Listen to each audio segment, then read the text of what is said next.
यह एक बेहद उच्च बुद्धि वाला चिंपैंजी है, लेकिन एक आदमी बेवकूफी में उसे बियर से लुभाने की कोशिश करता है। नतीजा यह होता है कि चिंपैंजी एक झटके में उसकी कॉलर पकड़ लेती है और उसे घूरते हुए ऐसी नजरों से देखती है जैसे जान लेने पर उतारू हो। तभी देखभाल करने वाला दौड़ता हुआ आता है और तब जाकर वह अनिच्छा से आदमी को छोड़ती है। मगर किसी को नहीं पता होता कि कैसर ने ऐसा आदमी को सबक सिखाने के लिए नहीं, बल्कि उसकी जेब में रखी चाकू चुराने के लिए किया था। रात के सन्नाटे में कैसर उस छोटे चाकू को एक लकड़ी की छड़ी से बांधती है और धीरे से उसे पिंजरे के बाहर बढ़ाती है। वह आसानी से ताला खोल लेती है और दिन में इस्तेमाल होने वाले इलाके में पहुंच जाती है। वहां वह सबसे बड़े ब्लैक गोरिल्ला को बंद पिंजरे से आजाद करती है। उसका भरोसा जीतने के बाद वह उस गुंडे को भी बाहर निकालती है जो हमेशा उसे परेशान करता था, और उसे गतिविधि क्षेत्र में ले जाकर बुरी तरह सबक सिखाती है। जब वह गुंडा पलटकर हमला करना चाहता है तो देखता है कि ब्लैक गोरिल्ला उसे घूर रहा है। डर के मारे वह सबके सामने कैसर के आगे झुककर अधीनता स्वीकार कर लेता है। इधर विल ने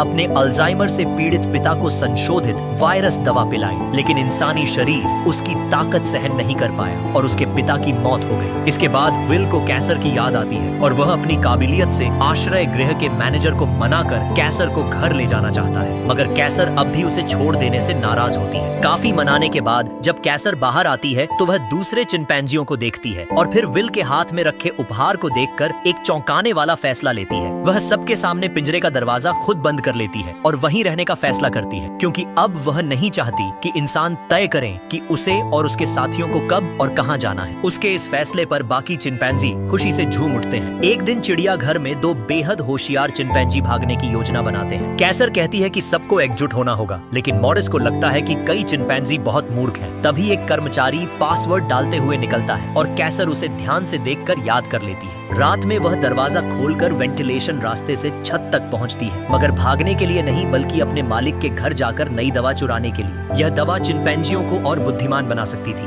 वापस आकर वह दवा को खोलकर सब पर छिड़क देती है और पूरा पिंजरा गैस से भर जाता है। अगली सुबह चिंपैंजी असामान्य रूप से शांत और समझदार नजर आते हैं। कैसर उनकी आंखों में नई समझ देखती है और जान जाती है कि योजना सफल रही। लेकिन जब वह बैठक बुलाती है तो निदेशक उसे देख लेता है और वह सबको बिखरने को कह देती है। उसी रात एक कर्मचारी खाना देने आता है और कैसर को बाहर देखकर उस पर हमला करता है। स्नाइपर भी तैनात हो जाता है, मगर कैसर चालाकी से अंधे कोने में खड़ी रहती है। जब कर्मचारी उसे पीटता है तो अंदर के सभी चिंपैंजी गुस्से से भर जाते हैं। अचानक कैसर पलटकर उसे पकड़ लेती है और एक ही वार में गिरा देती है, फिर सबको आजाद कर देती है। आजादी के नशे में चिंपैंजी एक स्नाइपर को पकड़ लेते हैं, लेकिन कैसर उसे मारने से रोककर पिंजरे में बंद कर देती है। दूसरे आदमी के हमले पर वह पानी की तेज धार से उसे बेहोश कर देती है। इसके बाद वह प्रयोगशाला में बंद अपने साथियों को छुड़ाती है और सबको लेकर शहर से बाहर निकल जाती है। हाईवे पर लोग देखते हैं कि सिर के ऊपर से चिंपैंजियों का सैलाब दौड़ता चला जा रहा है। कैसर के नेतृत्व में वे पार्कों में बंद अपने साथियों को भी आजाद करते हैं और एक संगठित सेना बनाकर आगे बढ़ते हैं। पुलिस उन्हें रोकने की कोशिश करती है, लेकिन चिंपैंजी अब पूरी तरह जाग चुके होते हैं। वे अब पूरी तरह विकसित हो चुके थे। कैसर के नेतृत्व में सभी ऊंची इमारतों पर चढ़कर पुलिस की घेराबंदी से बचने लगे। तभी एक घायल चिंपैंजी पीछे छूट गया और अगले ही पल उसे पकड़कर कर्मचारियों ने जिंदा पकड़ लिया। जैसे ही आदमी उसे गाड़ी में डालकर ले जाने लगा, तभी कैसर अपने पूरे झुंड के साथ छत पर खड़ा दिखाई दिया। उसने बिना कुछ सोचे